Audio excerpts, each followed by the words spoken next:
আসুন দাদা আসুন। এখানে এই পুকুরটা যে দেখছেন না, এই পুকুরটা মাছ চাষ করার জন্য খুব সুন্দর একটা পুকুর। আচ্ছা দাদা, এই পুকুরটার দাম কত? আরে দাদা একদম জলের দামে বিক্রি করা হবে। আরে দাদা, সেই জলের দামটাই বা কত? আরে দাদা বেশি না, ওই মানে আর কি 5 লাখ টাকা কাঠা। আরে দাদা, এতে তুমি অনেক দাম করিলো। আমি 2.5 লাখ টাকা ছাড়া আর বেশি একদম দিতে পারবো না। আরে দাদা ঠিক আছে ঠিক আছে কালুয়া, ঠিক আছে বেশি কথা বলু কেন? কানের নিচে একটা থাপ্পড় মারবো কেন? দাদা আপনার কথা থাক আমার কথা থাক, একেবারে 4 লাখ টাকাতেই দিয়ে দেবো। না না, আমি 2.5 লাখে দিতে পারবো, এর থেকে বেশি আমি একদম দিতে পারবো না। হ্যাঁ দিন দিন টাকাটা দিন। তুই আবার এত বেশি কথা বলু কেন বলতো? আচ্ছা দাদা, পুকুরটা তোমার না এর? পুকুরটা তো আমার।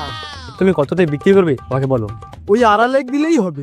2.5 লাখ টাকা মানে 4 লাখ টাকার 1 পয়সাও কমে হবে নি, বলে দিলুম 4 লাখের 1 পয়সাও কমে হবে নি। আচ্ছা দাদা, জমিটা তো ওনার, আপনার তো ঘাটটা ফাটছে কেন? কারণ আমি দালাল, দালালের তো সব সময় তো গাঁড় জ্বলবে। 4 লাখ টাকার 1 টাকাও কমে পুকুর বিক্রি হবে না। দালাল সালা কিছু বলতেও পারিনি। এমন দাম বলছেন, আপনার পুকুরের জন্য সোনা আছে? আরে ভাই এই পুকুরে সোনার থেকেও দামি জিনিস আছে। এখানে তো সানি লিওন পথ ধুয়ে গেছে। কিলিয়ন? আরে সানি লিওন, সানি লিওন। আরে ভাই একদিন সানি লিওন এই রাস্তা দিয়ে হেঁটে হেঁটে যাচ্ছিল, তার বিশাল জোরে হাগা পেয়েছিল, তারপরে পায়খানা করলো, হাগলো, হাগার পরে পথ ছুচানোর কোথাও জল পেল না, এই পুকুরেই পথ ছুচিয়েছে। আরে এই পুকুরে সেলিব্রিটির গু আছে, এটা তো সেলিব্রিটি পুকুর।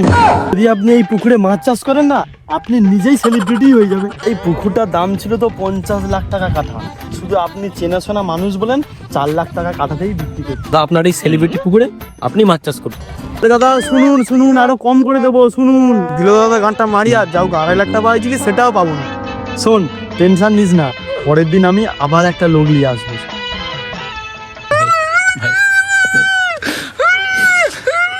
नहीं भाई।